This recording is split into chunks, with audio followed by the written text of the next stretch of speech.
सकाळु सकाळु जेमिति शीत होउछि सेमिति कुहुड़ी मध्य होइछि आ मु पहुँची रबल प्लांट को टेपिंग करबा को आठी 220 टी गछ टेपिंग करबार अछि तो 220 टी गछ फटाफट टेपिंग करि सारी ऑफिस कसी सीधा पसी गली भाटी भीतर को बा धुआं घर भीतर को स्मोक हाउस जहा कहि पारंती काहे कि ना एठी मोर काम पड़ी पड़िछि और एठू रेडी सीट गुडा बाहर को काढिबार अछि आ अन्य बाकी जहा सब सीट दर्शी सीट ताको पलटिबार अछि एमिति करू एठी भीतर काम धुआं घर काम टक सारी दे एबे बाहर नुआ सीट रो काउंटिंग चली अन्नपटे 50 केजी ओजन करवा 50 रु 100-200 ग्राम अधिक रखी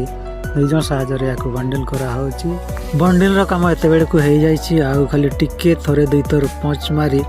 पॉलिथीन बैग रे पैक करदेले यार बिकिवाई वर्तमान रेडी हो प्राय 2-3 घंटा पर क्षीर कलेक्शन कर नुआ सीट और कंचा सीट को धुआं घरे सुखा जाए जहाँकि यहाँ लास्ट काम थिला तो ये आज वीडियो आपण मानक निश्चित हेल्पफुल लगी तेज आज रोचे नमस्कार जय जगन्नाथ।